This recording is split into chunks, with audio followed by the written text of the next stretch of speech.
మరి చక్ర సాధన ఎందుకు చేయాలి అంటే, మామూలుగా అమ్మవారి పూజలు చేసుకోవచ్చు, నవరాత్రులంటే స్తోత్రాలు చదువుకోవచ్చు, పారాయణాలు చేసుకోవచ్చు, సహస్రనామ అర్చనలు చేసుకోవచ్చు, హోమాలు యజ్ఞాలలోనూ పాల్గొనవచ్చు, ఇంకా సాయంకాలం వేళలో అమ్మవారి పాటలు పాడుకోవచ్చు, లేక చరిత్ర గురించి వినవచ్చు, లేక చరిత్ర చదవవచ్చు.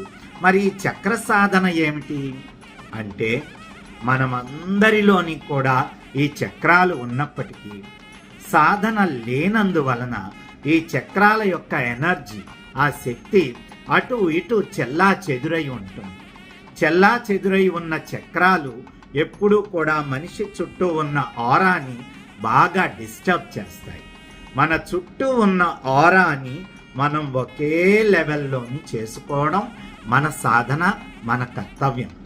ఆ ఆరా సరిగ్గా ఉంటే మన జీవితం కూడా అంత సరిగ్గా సవ్యంగా జరుగుతూ ఉంటుంది. అంటే ఉదాహరణకి చెప్తున్నాను, మణిపూర చక్రం. మణిపూర చక్రం ఎక్కడుంటుంది? మన నాభి బొడ్డు వద్ద ఆ ప్రదేశంలో ఉంటుంది. ఈ మణిపూర చక్రానికి అధిపతి అగ్ని ఎలిమెంట్. ఇది సరిగ్గా ఉన్నంత వరకు, ఈ చక్రం ప్రేరేపింపబడి సరి అయిన ఎనర్జీ లెవెల్స్తో ఉన్నంత వరకు మనకి డబ్బు, ఇంకా ఐశ్వర్యము, ధనము, ఆస్తులు, అంతస్తులతో ఎటువంటి బాధలు ఉండవు. ఎప్పుడైతే మణిపూర చక్రం అతలాకుతలం అయిపోయి ఉంటుందో, సరైన స్థితిలో ఉండదో, ఆ సమయంలో అప్పులు పాలైపోవటము, లేకపోతే ఎన్నో రకాల ఆర్థిక సమస్యలు రావడము, ఆ సమస్యలను మనం తీర్చుకోలేకపోవటము, అటువంటి సమస్యలు మనకి వస్తాయి. అంటే ఒక్కొక్క చక్రానికి ఒక్కొక్క విధమైన శక్తి ఉంది. ఆ చక్రాన్ని మనం నియంత్రణలోని చేసుకోగలిగితే ఆ చక్రం మనకి శక్తిని ఆ విధంగా ప్రసాదిస్తూ ఉంటుంది. అంటే కొన్ని విషయాల్లోని కొన్ని అవయవాలతోటి కూడా ఆ చక్రాలు లింక్ అయి ఉంటాయి.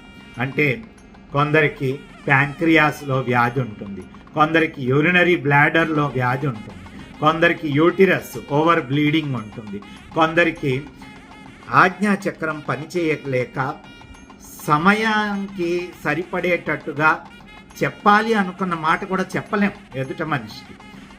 కొన్నిసార్లు మనం ఏదో ఆలోచిస్తూ ఉంటాం, ఏదో పని చేస్తూ ఉంటాం, చేస్తున్న పని మీద మన ధ్యాస అస్సలు ఉండదు. అది మన ఆజ్ఞాచక్రం అతలాకుతలం అయిపోయి ఉండటం వలన. ఈ విధంగా చక్రాలను ఎప్పుడైతే మనం సరిగ్గా నియంత్రణలో పెట్టుకుంటామో మన ఆలోచన శక్తి నియంత్రణగా ఉంటుంది, మన లోపల అవయవాలు కూడా చాలా నియంత్రణతోటి పనిచేస్తూ ఉంటాయి.